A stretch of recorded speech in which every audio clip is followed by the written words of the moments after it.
Good evening, and welcome to the May meeting of the Linnean Society of New York.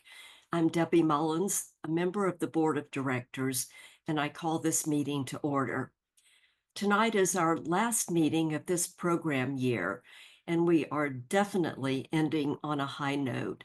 Judith Mirembe will be speaking to us live from Uganda, where it's 2 o'clock in the morning. So huge thanks to Judith for staying up late for us. There will be no meetings over the summer, but our membership meetings will resume on September the 9th. Our Great Gull Island Birdathon this weekend was a big success. 9 teams or individuals competed, and with high migration on both Friday and Saturday nights, there were an abundance of birds in all our local parks. The results are still coming in, so we'll post them to the website later this month or early June. And speaking of migration, as you know, brightly illuminated buildings pose a hazard to migrating birds, resulting in injury and death due to collisions with windows. The New York City Council has failed to pass lights out legislation that would require buildings to reduce exterior lighting during migration. But as individuals, we can all do our part by closing our blinds and turning off exterior lighting on high migration nights. To check on nightly migration estimates for your area, go to birdcast.info and type in your county. This month, we're pleased to welcome 11 new members to the Linnean Society. They are Maureen Silly, Daniel Deutsch, Anne Green, Anita Keir, Jessica Kirk, Scott Clavin, Mike Maxfield, Enar Minguez Nebreda, Jessica Newman, Conchetta Pilato, and Joan Simpson Clavin. A warm welcome to each of you. We're very happy to have you as members. If you're not a member, we would love for you to join. The membership application is on our website, www.linneannewyork.org/members. For the program tonight, we've muted your microphone and disabled the chat function. If you have questions for Ms. Mirembe, please type them into the Q&A in Zoom. Following the presentation, Vice President for Programs, Karen Becker, will lead the question and answer session. So I'll now turn the microphone over to Karen, who will introduce our speaker.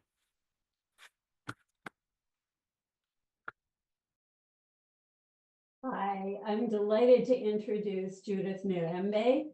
She is a bird guide and researcher passionate about bird conservation and habitat protection. Her love for birds began in childhood, when she learned about them in her local language and appreciated their cultural stories. She's the founding chairperson of the Uganda Women Birders Club, established in 2013 to introduce women to bird watching, a male-dominated field in Africa. Judith founded Shoebill Watch Uganda, a nonprofit organization focused on protecting the shoebill and other bird species in Uganda. She holds a master's degree in environment and natural resources and has completed various courses with the Tropical Biology Association on using citizen science in species research and conservation.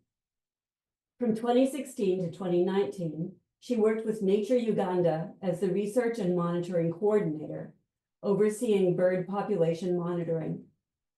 Judith is an EDGE Fellowship alumna 2017 to 19 of the Zoological Society of London, where she researched the shoebill with local communities around Lake Victoria. She continues this work at Mabamba Wetland, training local guides to use mobile tools for monitoring the shoebill and its threats.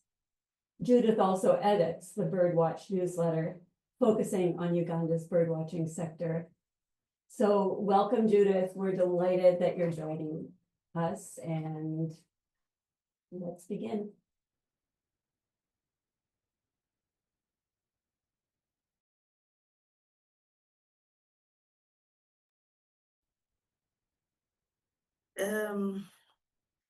Hi, everybody. I don't know if is it good evening and good morning from Uganda. My name is Judith Mirembe, as introduced.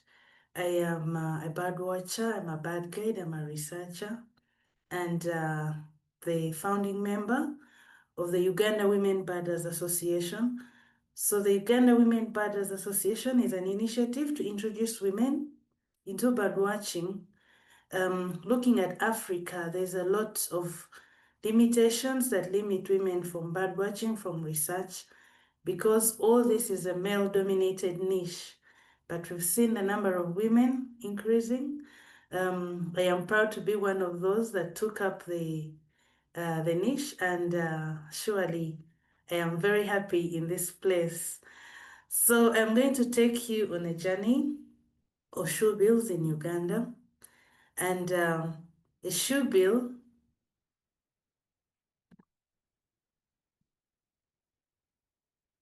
next. So a shoebill is one of those species that everybody comes to see in Uganda. And a shoebill is vulnerable on the IUCN red data list, and in Uganda it is endangered. So a shoebill is it's a big bird. It's about 5 feet in height, and the wingspan is almost twice the height of a bird. So if you were standing, it would probably be just below your chest. And females weigh much less compared to males. So the males are about 5 to 7 kilograms in weight, and the females are about 4 to 5, 6 kilograms. So it is, however, it is very difficult to determine, to tell the difference between a female and a male, even when unless you're seeing two individuals together of considerably the same age. But it is a really hard task to do unless you've interacted with them for quite a long time. Next. So the shoebill, morphologically, it looks like a stalk, moves like a stalk, and a lot of people still refer to a shoebill as a shoebill stalk. But a shoebill is alone in its own family. And from research and the studies that have been done, they relate shoebills to pelicans. And the closest relative of a shoebill, this was through DNA analysis of the egg structure, was the hammerkop.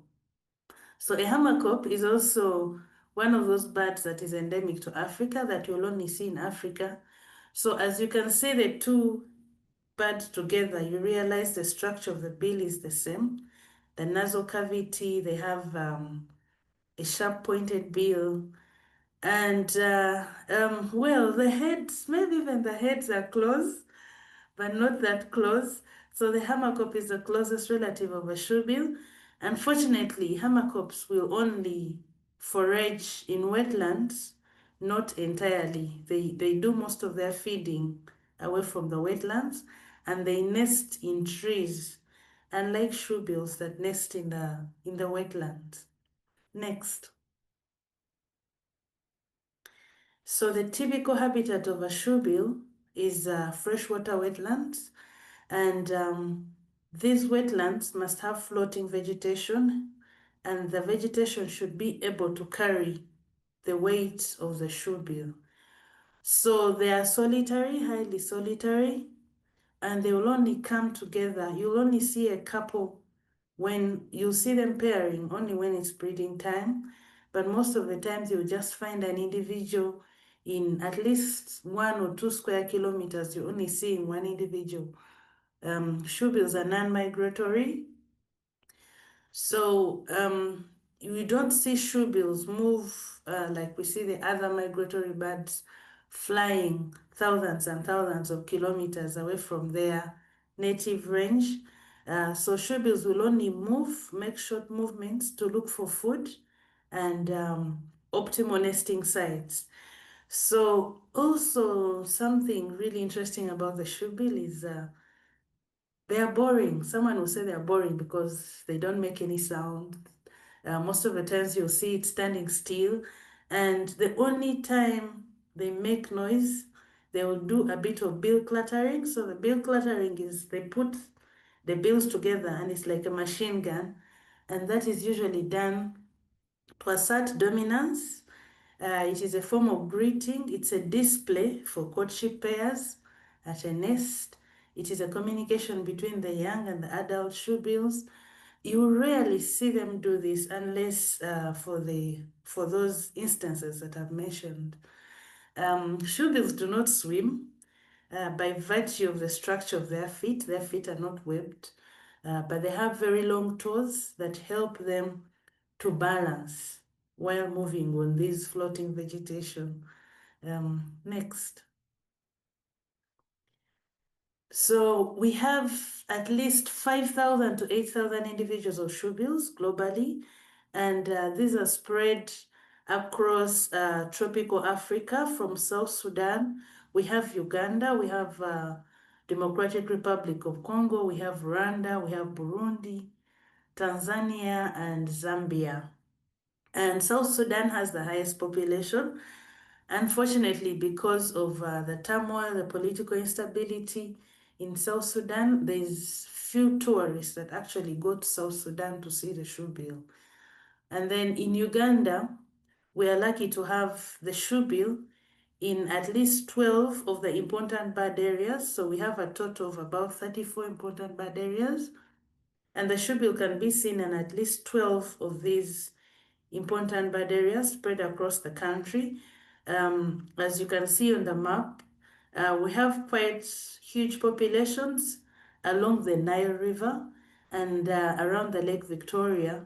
And we don't have, we have not seen shoebills in the northeastern part. That is, it's quite dry, very dry. And then again, we have, with time, we are starting to see sporadic movements of the shoebills into rice farms, seasonally flooded grassland along the roads, but they're not usually permanent. You'll find it as a vagrant, and sometimes you don't see them. There could be many other factors that are leading them into that, which still needs a lot of research to be done. Next.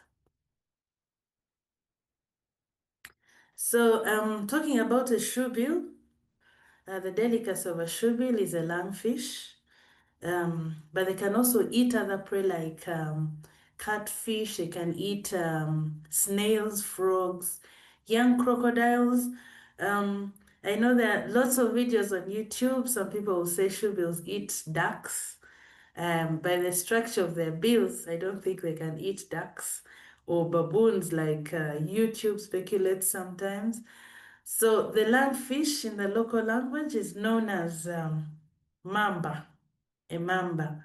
So in one of the places where we have a lot of shoebills, Mabamba gets its name because it has a lot of lungfish on which the shoebill eat. Mabamba, a place of many lungfish.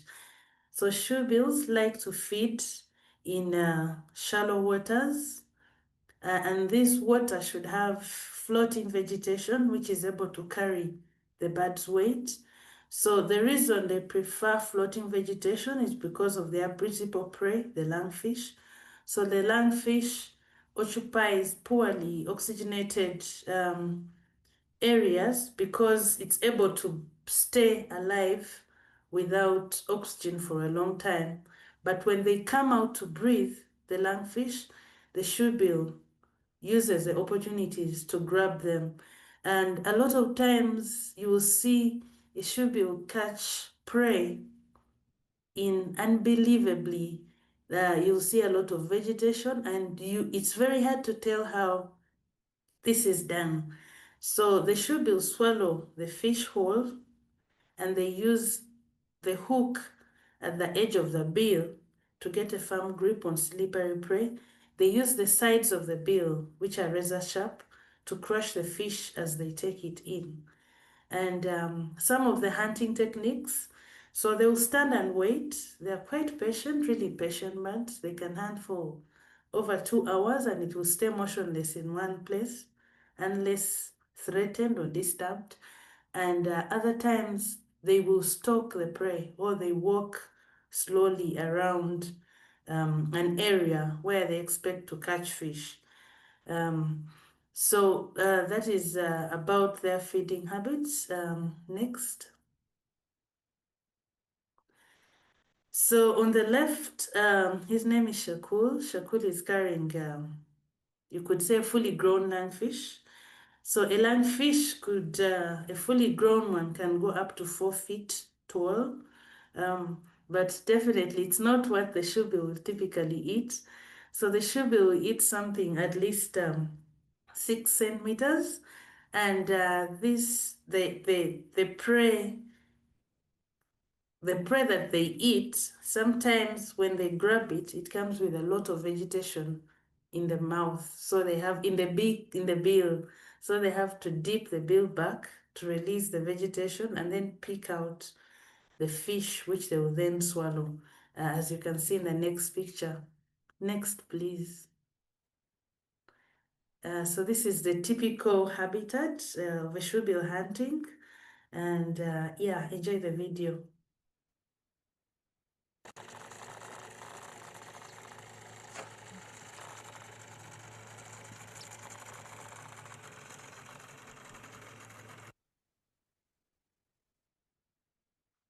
So sometimes shoebills will miss the prey, as you can see in the video, and they need to gain their balance. So shoebills tend to forage in areas where the vegetation is shorter than the bird's head, so that they can quickly recover after a dive.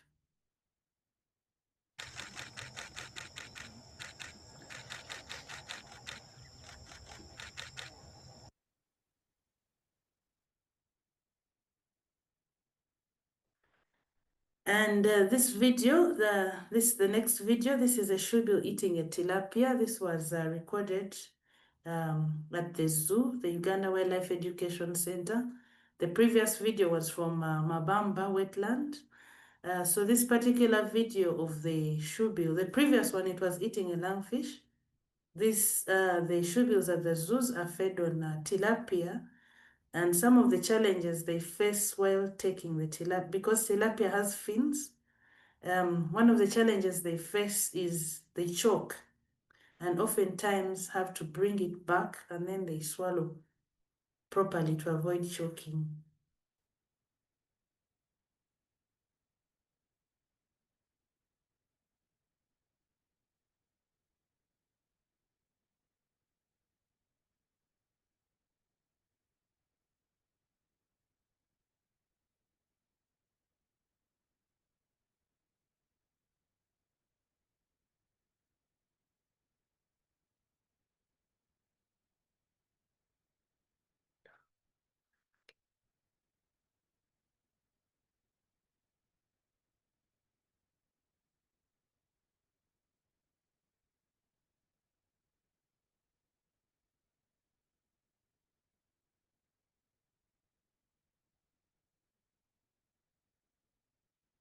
So one of the reasons we have shoebills at the zoo or the Wildlife Education Center, those are shoebills that have been rescued from poachers, shoebills that have been rescued from their habitat that are injured.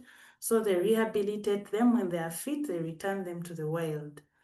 And then about breeding, so shoebills essentially breed they start nesting towards the end of the rainy season, and that is because the water levels are starting to go low, and they build their nests. It's a flat platform within the wetland. It's raised above the water level, usually at least 1 meter off the water level. The nesting material ranges from papyrus sticks, strands, grass. So, and this nesting material is added for the entire breeding season and until the chicks actually fledge. So the adults will keep carrying in nests. They keep monogamous pairs like most of the large birds, and they gain sexual maturity at about 3 to 4 years. So they have a gestation period of at least 30 to 35 days. Once the first egg is laid, incubation will start immediately. And oftentimes the chick that comes out faster tends to be aggressive and will fight off the weaker chick. And apart from being cryptic, shoebills are able to hide their nests away from predators. Actually, the only predator to shoebills is man. And of course, the eggs and the chicks also are predated on by monitor lizards, by snakes. They're predated on by marsh harriers. And we also suspect otters could be among those predators for the eggs. So the nests are usually hidden within the tall papyrus, but again, the feeding locations while the birds are nesting should be closer to the nest so that the shoebills do not have to move a long distance. And normally, 2 eggs are laid. In rare, very rare cases, 3 eggs, which I've not heard about in Uganda. Actually, most of the times, it's only 1 egg. And oftentimes, one of the challenges that we've had a number of eggs and chicks disappear under mysterious circumstances. And I realized that when there are 2 eggs laid, from my observations, there are high chances of having complete losses. And currently, the fledgling rate of chicks in Uganda is at about 40%. And then we have at least only 30% surviving beyond the egg stage, which is quite worrying and one of those things that we need to address. Next. So chicks exhibit a lot of behavior, and this is because of limited resources. You will see in the next videos. Next.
So chicks, they tend to fight between themselves, and the stronger chick will often peck on the weaker chick, and this happens very many times. But a few of those instances, we also witnessed the young chick attacking the stronger one. And this often happened, it was like a minute before the adult feeding them. So they actually fight because of the limited resources. And that particular chick that was recorded in 2023, the first chick died, and it was also still under unclear circumstances, but it could have died because of the constant pecking it was receiving from the older chick. And then also a month later, the bigger chick also disappeared, and still we cannot We cannot tell the reason for the disappearance, whether someone deliberately stole the chicks or the chicks simply died. So now this is a progressive chick development. So these chicks, this particular one was recorded in 2022, and in July, so this was about 2 weeks, 3 weeks, at the time when we first saw the chick. So this particular one, we saw it during a birdwatching tour. And so during breeding, shoebills tend to be scarce. And we were only able to find it because of the bill clattering and the sound of the bill clattering. And with the help of the local guide and the boatman, we maneuvered through the swamp to find the chick. So a lot of, there are few trails within the wetland, and these are created majorly for tourism purposes. Of course, the wetland has floating vegetation, so oftentimes it is easy for these smaller canoes to maneuver through. And just in 1 month, the chick was looking different. By August, it was able to sit on its tarsi, not stand. The bill was getting developed, but still at that time it could not hunt for itself. And then by the 3rd month, it would stand. And at that time, it could not even move off the nest by the 3rd month. And then again, something about parental care. Both adults, the male and the female, tend to the young, and at least they do full attendance. There's always an adult watching at the nest for at least up to 50 days until, and then they can give the chicks some independence and only come in to bring the food. Next slide. So this all shows you how the chick, the stages the chick went through, how it developed. But you can still see that again by 5 months, the chick was, it looked more like a real shoebill, but at that time still the adults were feeding. They would bring in food, except the change that happens over time. They would leave it unattended to for longer periods of time. Even in the nest, it would roost alone in the night. So one of those days we stayed in the swamp at least up to 7 p.m. and there was no adult coming in. And yeah, so that shows you that parental attendance reduces as the chick progresses. Next. So even up to January, this is a chick that was born in July, up to January it was still being fed. So shoebills are able to gain independence at, you could say 7 months or 7.5, could even be longer when they are still being fed by adults. And by then the bill has still not yet well developed for feeding itself, especially considering the way they do hunting. Next. So some of the threats, despite the shoebill being a source of livelihoods for a lot of people, especially through ecotourism, myself inclusive, it is faced with a lot of threats. For most of the habitats where it is found, they are important bird areas, but despite them being IBS, they do not receive a special attention. We have a few shoebills that are found within national parks. The national parks, they're well protected and those are able, the population is able to thrive. However, outside protected areas, we face challenges like habitat loss. A lot of wetlands are being converted for sand mining, for building structures, construction, agriculture, and we lose the habitat. And then also there's a lot of fishing. Fishing is a lucrative economic activity for most of the areas where the shoebill is. But with ecotourism thriving, a lot of fishermen have turned, they offer their boats for services to take people to see the shoebill. So the fishing is not the only dominant activity.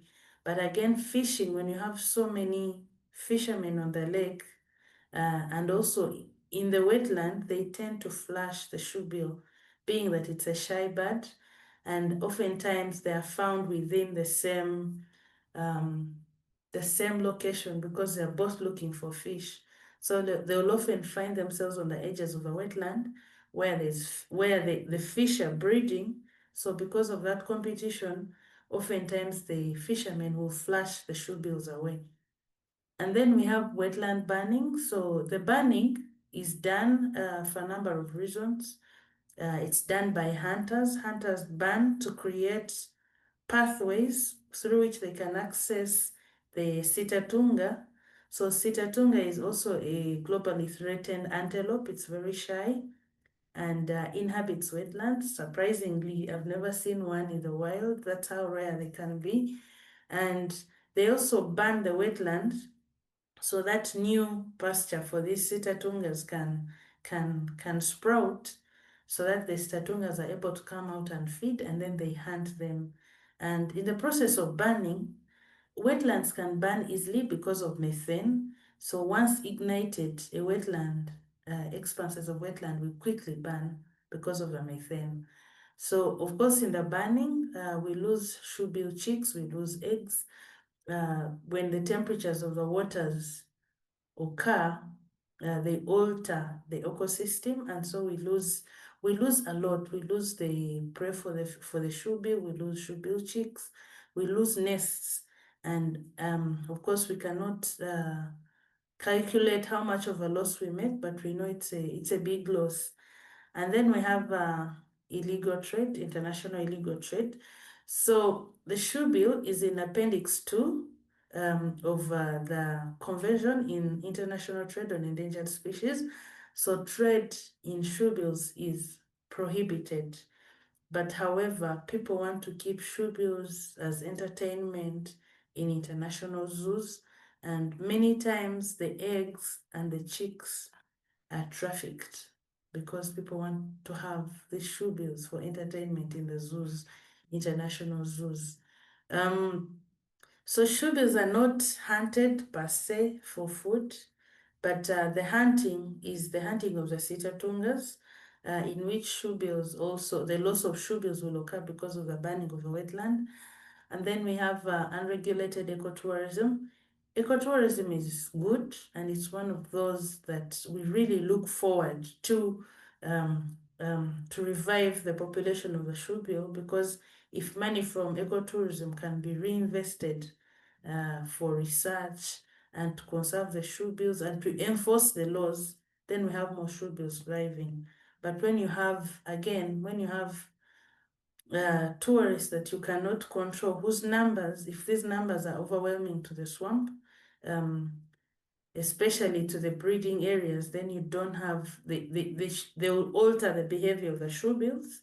And again, many of these, because shoebills are shy, they're not able to continue they are not able to hunt under pressure from ecotourism.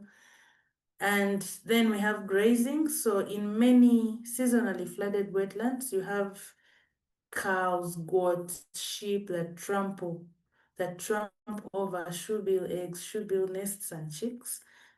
So this is the case with South Sudan and many other seasonally flooded wetlands in Uganda. Not forgetting climate change. Climate change is affecting everything in the world, and the shoebill is not an exception. Next, so the picture you see, that is a hunter with his hunting dogs. So of course he releases the dogs to find the Sitatungas, and yeah, sometimes of course the dogs will also eat the eggs and the chicks, and it's some of those losses that will occur while they are looking for the Sitatungas. Next slide. So I did some research. This was basic research. I was working with communities in Mabamba and Makanaga Wetlands. This was a fellowship. It was a 2-year fellowship that was sponsored by the Zoological Society of London. And these are a few of the findings that I made. I wish this research could be longer, but like we all know, research is one of those underfunded priorities. So when you look at the graph, you see that the numbers start to go down in February, March, April, and May. And Uganda has 2 rainfall peaks. We have March to May and September to November. So during those months, the shoebills are actually difficult. And oftentimes we advise that if someone is coming for the shoebill tour, you give it at least 2 days, because there are high chances of missing it in months like May and September, because when it rains, there's an increase in water levels, and then the shoebills will tend to feed in the inner parts of the wetland where the water is shallow. Next slide. So again, during those months, shoebills start to lay eggs in Uganda. They lay eggs in December. They lay eggs in June, May, June. So those months also, when shoebills are breeding, they tend to feed closer to their nests. And that would be in the inner parts of the wetland where vegetation is tall. So you're unable to see them out in the open. The other reason is the threats. So when you have a high density of fishing boats, they disturb and they flush the shoebills. So you rarely see shoebills where you find fishing boats.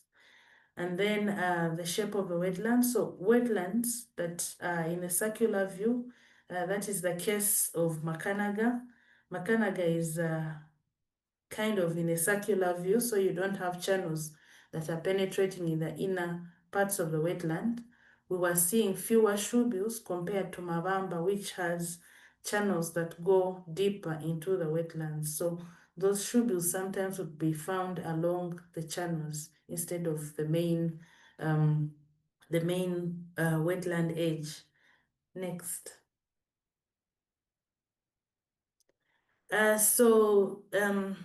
Conservation actions that have so far been done for the shoebill. There's an international single species action plan for the shoebill. This was done for 10 years in 2013, and I think it expired last year. So this single species action plan brought all the range states where the shoebill has been seen, and where it inhabits, and they stipulated actions like monitoring, research, studying the interruptions of the interaction between the shoebill and humans. But a lot of this has not happened. It's still on paper. This is because of the inadequate funding. And then also Uganda, among the actions that were stipulated within the action plan was for each of these range states to do an action plan, a national action plan within their countries. Uganda has done one. I think this was done during either 2019, 2020, during the COVID years. And this again has also largely, it's a piece of paper, and not many of those actions have been done. Then what is also done, in Uganda, the Nature Uganda, the BirdLife International Partner, does IBA monitoring. So they do it biannually, that is January to March and July to August. And a number of these IBAs that are monitored, some of those are those that have the shoebill, because the shoebill is one of those species key in founding of these IBAs. For the future, we look at extensive research to cover more areas apart from Mabamba and Makanaga. Also looking at advanced monitoring techniques, things like satellite tags, things like camera traps and using drones. But of course, all these come with training. We still have inadequate skills as researchers. And then we also look at creating awareness and training of local communities, training people to do the monitoring themselves. This can be both the young and the old, but majorly we focus on youth to ensure the next generation of conservationists. And a number of these action plans that have been done, they need to be reviewed so that we can tell how much we have achieved and how much more we have to achieve. Next. This was it. Thank you very much. It's been a pleasure talking to the Linnean Society. Thanks to Debbie and Doug for the invitation. It's an honor.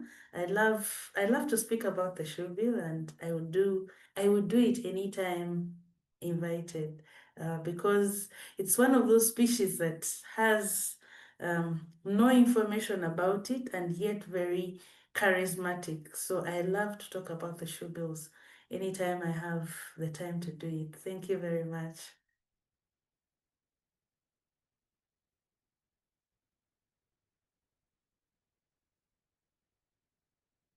Thank you, Judith. What an incredibly fascinating bird and part of the world to be studying.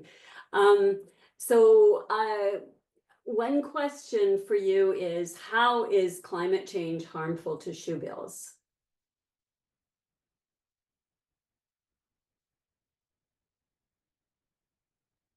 So climate change, many people think climate change is a myth, but climate change in Uganda has changed the weather patterns.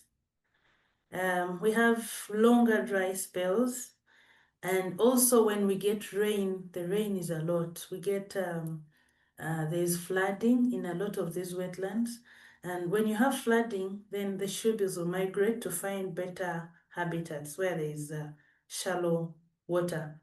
So again, the rising temperatures, a lot of wetlands are drying up, and when a wetland starts to dry up, people find it the opportune time to convert that wetland into an agricultural field, or to do filling and create a settlement. So apart from affecting the rainfall patterns, climate change also affects the availability of prey for the species. When temperatures change, then you have fish dying, you have water hyacinth taking over the lakes, and then you have again fish dying. So all those affect the shoebill. Okay. I'm putting two questions together here. One is, are shoebills banded for ID and how? And then are you using any radio tag or tracking? And are you measuring height, weight, age, etc. for research? So banding for shoebill, it's still hard. There was one time it was banded. I don't know if banding is ringing, but the shoebills are, Yes. the shoebills are tall, and most times when you see them in the wetlands, half of the height is submerged. So you start seeing, you probably put the ring on the knee or just above the tibia, and those are parts you rarely see because of the vegetation within the wetland. So it's very hard to monitor shoebills from the rings. But there was one bird which was ringed. This particular bird had been taken to the education center for rehabilitation.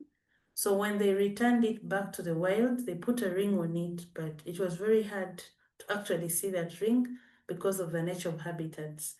And then the tags, none of the shoebills has had a satellite tag done. This is because of there's still inadequate skill and also interest. Someone has to be interested in.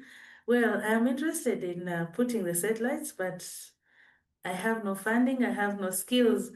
So it takes it takes a lot of commitment, and none has been none has a satellite on to track the movements, and Oh, I forgot the other part of the question. Oh, I'm sorry. It was about, oh, it disappears from my screen, but it was about weighing and measuring. Yeah. birds. So there's no deep research that has been done on the shoebill. My research with the fellowship it was a bit shallow. I was looking at the threats. I was looking at the habitat use. I was looking at the dominant vegetation and the abundance. So these other looking at probably the water levels of nests, looking at the weight. Those are elements that we have not yet ventured in. But we'll probably only be able to measure chicks, which maybe up to 3 months. That is, by 4 months, it has not started flying, really flying, but it would be very hard to capture. It takes a lot of effort. Yeah. And I imagine those bills are not very friendly to interlopers. Yes, that's right. You mentioned that there are 2 nesting periods during the year. The young are fed by the parents for many months. How often does a pair reproduce? Is it just once a year?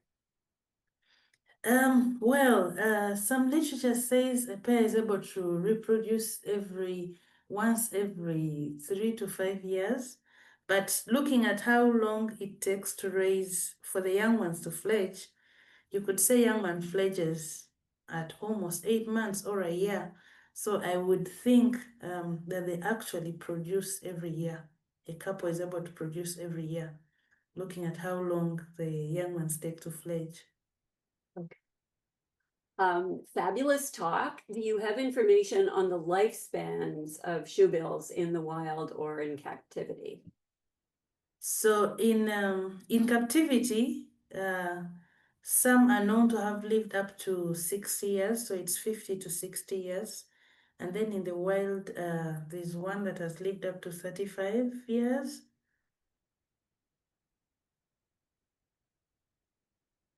Oh, describe your closest interaction with a shoebill. Ah, so my closest, so I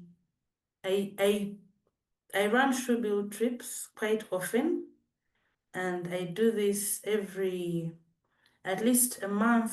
A month I have at least 2 tours to see the Shoebill. And once a nest is discovered, I make sure I visit every month to record the progress of the nest. So the closest encounter this year I attempted to put a camera trap close to the shoebill nesting, and it was, well, I imagined this shoebill could have opened my skull with the bill. It threatened to attack, and yeah, it was quite scary. But with shoebills, the first encounter is a bit scary, and then you give it time to settle or to get accustomed to you, and then they are calm. And my favorite act is so when shoebills make a dive to catch fish, and then after they drink water, then they shake, they rigorously shake to dry the feathers, and it's also like preening. I love it when I see shoebills do that. I really love it. Yeah, we saw a bit of that in the videos. It was quite spectacular. So this is from Doug. I was very happy to take a birding tour in Uganda in 2014. Livingston was one of the guides. Maybe you know him.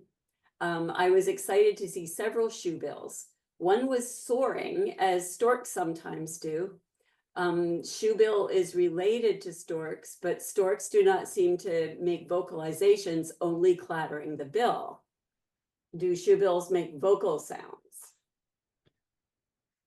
Yeah, so shoebills do make vocal sounds. They clatter the bills like a machine gun, and also like the young ones, when they're begging for food, they make hiccups.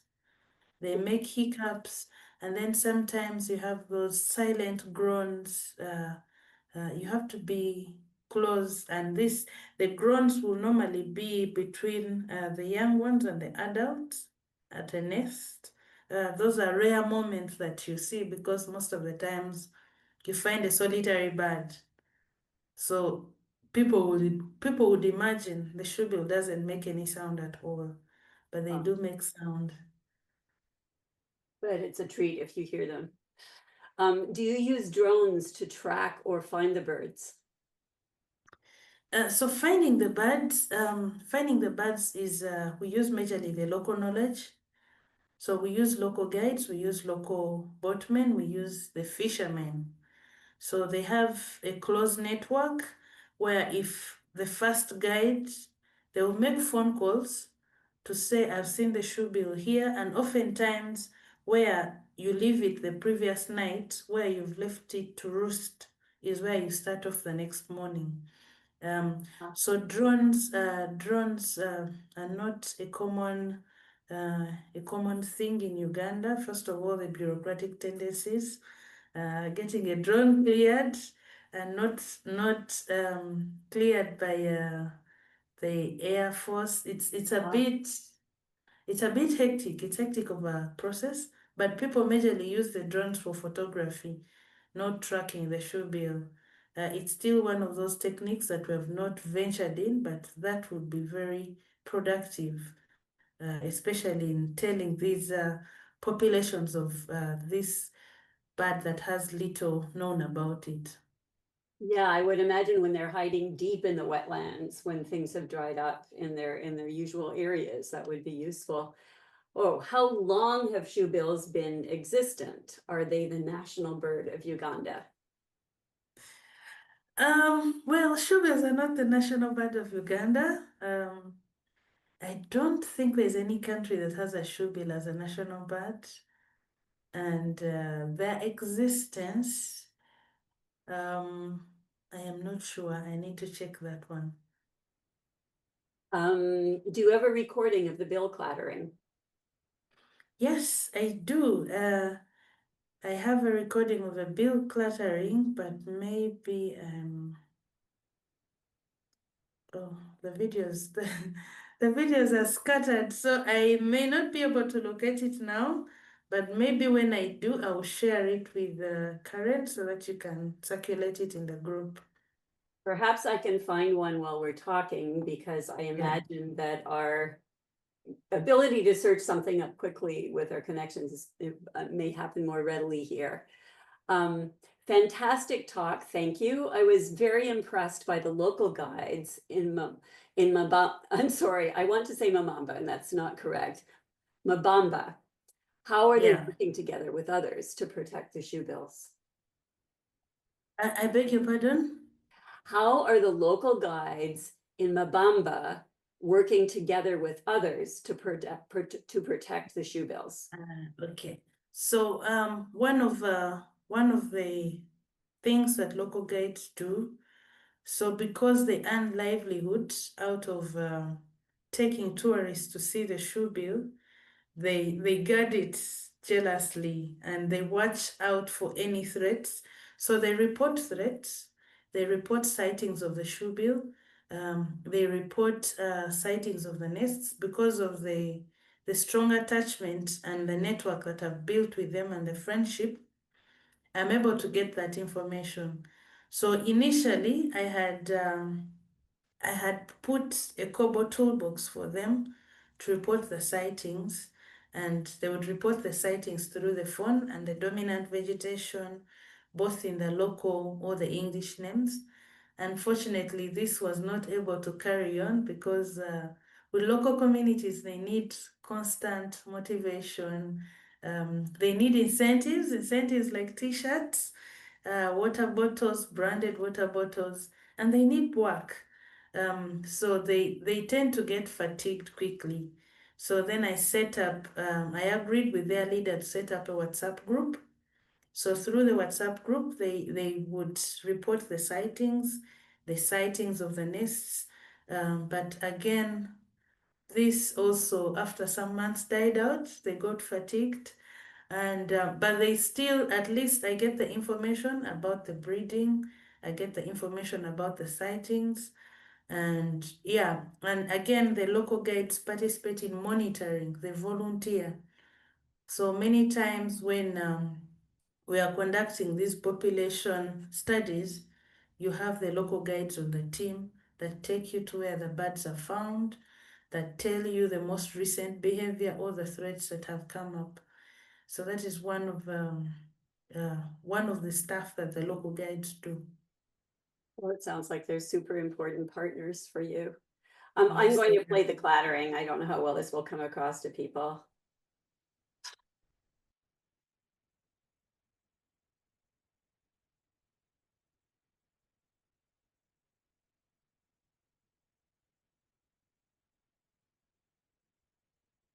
That's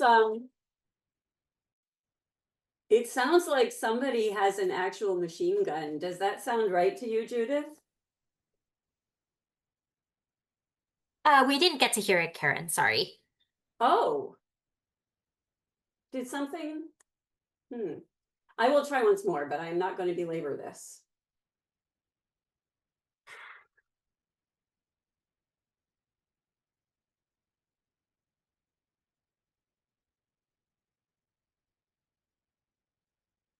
Clicking of castanets. Did that come through? Unfortunately not, but yeah, it's Okay, okay. well, I have no idea why, because you can hear my voice. But anyway, it truly sounds like a machine gun, and we can all go listen to it afterwards. So next question, as far as the two nesting seasons, is it known whether individual shoebill pairs regularly nest at one or the other season? Do they mate for life? Judith, are you still with us? Yes. Oh, good. Okay. Yes, so nesting pairs do mate for life.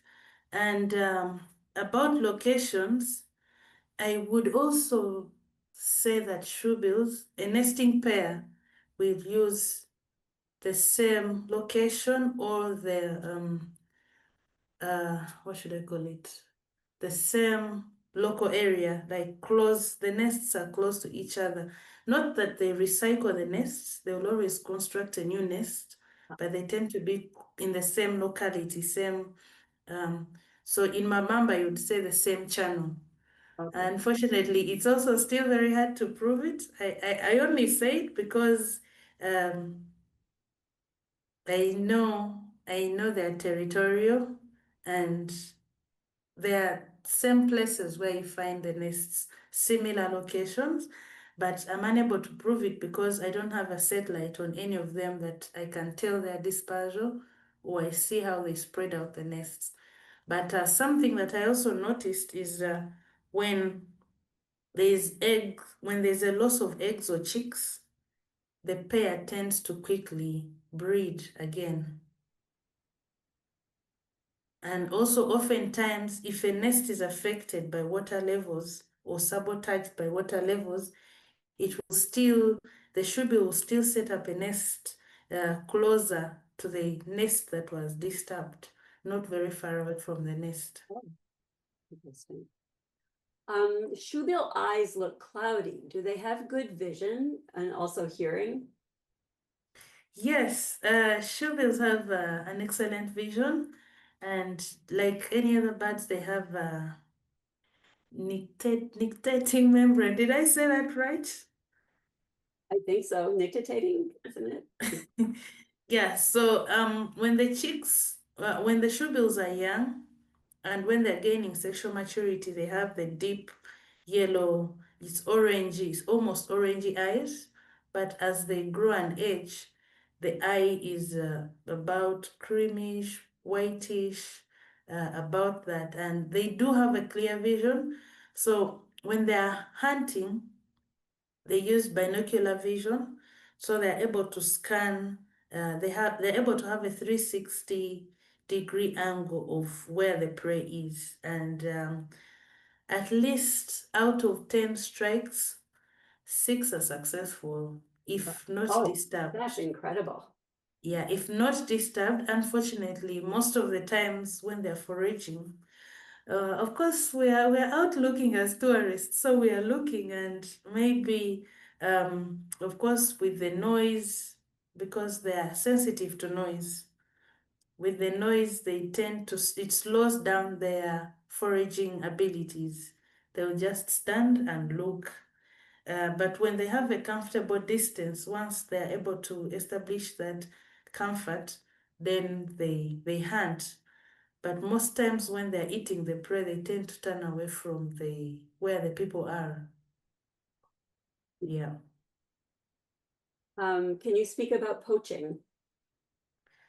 Yeah, so the illegal wildlife trade is one of those that affect the shoebills. People don't kill the shoebills for food, but people will take the eggs and the chicks to keep in international zoos. And then the other hunting that happens in the shoebill habitat is when people are looking for the sitatunga, the shy antelope. But shoebills they're not killed for food. There's also not much evidence that maybe they are killed for the bills. And there's not a lot of cultural norms that are attached to the shoebill at the moment, none that I have heard of. Yeah, so it is just they poach the eggs and the chicks for international zoo trade. But I understand that the survival rate for those poached eggs and chicks is incredibly low. Yes, it is. It is very low, just like the parrots, the African grey parrots. Over 90% or even 80, over 90% actually die on the way. So it means they have to take incredibly a big number to have some surviving. And I was also reading that they've only bred a very tiny number in captivity very recently, but it's almost impossible to do that. Yeah, it is. It is impossible because even the education center in Uganda has 6 individuals. They've tried to pair some for some good years, and there's not been any successful breeding. I know there was, they've also tried in the San Diego Zoo, is it? I need to remember very well, and the nest is there. There's not been any successful breeding. So it could be that because it's very hard to characterize the male and the female, and also of the same age. And again, shoebills, they love an expanse of a habitat. In captivity, there's small space, so they don't have a chance to make a decision or to hide their nests away from the people. So it could be a lot of factors. How much territory do they need? So a nest, a pair will defend at least maybe about 3 square kilometers of a territory for it to nest. Okay, that's sizable. They've become kind of internet famous lately. Has that had any effect on poaching? No, not any that we can perceive, because with poaching, it's done in hiding. So it's very hard. Also, it's very hard to tell the destination. Yeah. So sometimes it's very hard again to tell why the eggs are poached, because like I've talked about the nest failure in Mabamba, it is very hard to give a concrete reason why the nests are failing. Whether someone is deliberately taking the eggs, whether the eggs are being eaten by the monitor lizards or the harriers, it's very hard to tell. So it's that's a really hard one. Yeah. Wow. Yeah. I am curious about a couple things related to their food. One was that you showed it eating tilapia, and that seemed to be very difficult because most of the fish that they're used to eating do not have spiny fins. Are the tilapia introduced to the area? Or are they local fish? Tilapia is local fish, and it's actually the commonest fish we get here. Okay, Yeah, so it's easily available. okay. So it is a normal part of their diet. It's just harder for them to eat. Yes, it is. Okay. But in the wetlands, because of where they do the fishing, tilapia needs to frequently breathe, unlike the lungfish. So Okay, the lungfish interesting. is what they will normally find in the floating, poorly oxygenated vegetation. I also read about their carrying water to their chicks on a regular basis. Yeah. Do other birds do this? This was a little surprising. Well, I think pelicans do that, but of course, pelicans stay close. Again, I think pelicans do that by looking at the structure of the bills. Sandgrosses do that. They carry sandgrosses. I don't know if you have sandgrosses in the UK. Maybe they're also African. So sandgrosses carry, because sandgrosses stay in a dry place, a desert. They carry water within their feathers to water the chicks. So shoebills, because of sometimes the temperatures, the heat from the sun, they will carry water in their bills to water the eggs, both the eggs and the chicks. Yeah, it's one of those. I also find it strange because when a bird is incubating eggs, you would imagine that the eggs, the incubation, they need heat to incubate the eggs, but the shoebill will actually bring in water to cool down the eggs. And also the eggs of the shoebills have a thick shell. So it could be that the shell, once it takes in heat, like it's able to take in heat that keeps it going for some time. So when it heats up, it really heats up and needs to cool down because it is really thick. So a comment, fabulous talk. Thank you for doing this work. And a question, do shoebills get bird flu viruses? I beg your pardon? Do shoebills get bird flu? Avian influenza? Has that come to Uganda? We do get a lot of migratory birds getting bird flu, but and sometimes spread it to the local birds, especially those around water. But for shoebills, no case has been reported yet. And we rarely see death of shoebills. There's only one. Last year there was a death in eastern Uganda, in one of the wetlands in eastern Uganda, and they just showed us, we got pictures of a skeleton, but the cause of death was never established. Yeah. Well, So how still- big does a still a lot snake of or an research. alligator have to be to win a battle with a shoebill? I beg your pardon? How big does a snake or an alligator need to be to win a battle with a shoebill? I guess the other side of that would be, how small does it have to be for the shoebill to eat it? It has to be really small, the young ones. So again, alligators and crocodiles will not eat the adult shoebills because they can fly. They can only eat the eggs and the chicks. But So also they don't fight off reptiles, they just fly away. Yes, they just fly away. Okay. There seems to be a strong female birding guide community in Uganda. Could you talk about that a bit? I had a wonderful guide for a day in Burundi National Park when I was there in 2017, and also was lucky to see a shoebill in Mabamba as well. Yeah, so the female birders, we started a club in 2013. the Uganda women birders. And one of the major reasons we started is because bird watching is one of the fastest growing economic activities in Uganda, and we have a large array of birds, species like a shoebill. We wanted to see more women participating in bird watching, so we made deliberate actions because nature guiding as a whole is considered male dominated. So we made deliberate acts to train more women into bird watching.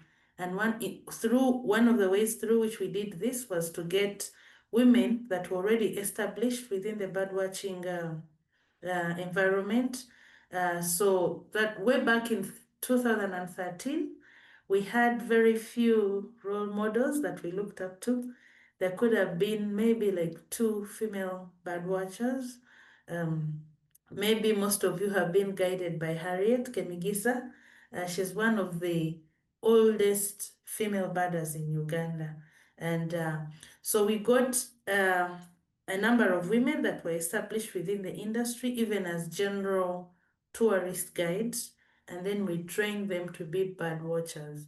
So we used those to inspire others to join, because oftentimes women will only do something if they'll get the confidence if they see other women doing it. So that's how we picked up.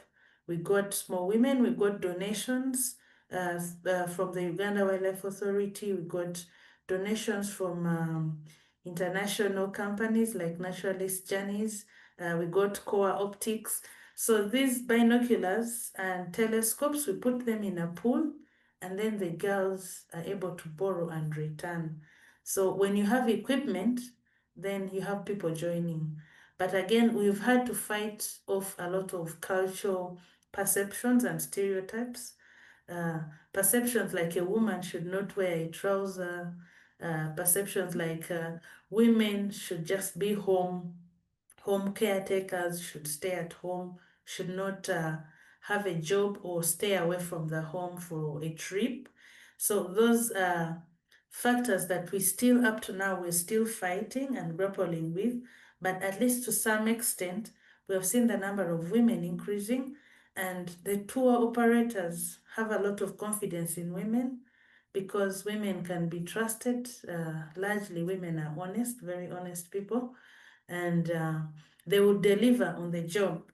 So again, looking at the female guiding community, so when we had all those, we had equipment, we had continuous mentorship programs where we have fellow women train others. We had offer of trainings from the government. The government is fully in support to see women growing within bird watching. So we've had training and more training opportunities. What still holds us back is driving. A lot of the cars we drive are stick shift, or what they call the manual cars. And it's very, again, coming back to our cultural context, driving is a male trait. So a lot of women cannot drive, and because you can't drive, there are very few opportunities to do tours. So those are some of the challenges that we're still overcoming, but again, we've seen more women putting up a challenge and being able to drive. So we continuously see the numbers grow, but majorly because they have role models to look up to, and they have more examples. Yeah. Chuck says, I've been birding for 25 years and knew the second and third woman to lead bird walks in Central Park in New York City. Uganda isn't the only place with gender discrimination. Is your work spreading to surrounding countries? Yes, so our club started in 2013, and we have been able to inspire the women in Rwanda to form similar clubs, the women in Tanzania, and the women in Kenya and South Sudan. Oh. So we want to have a network we want to have a network of female guides across the world.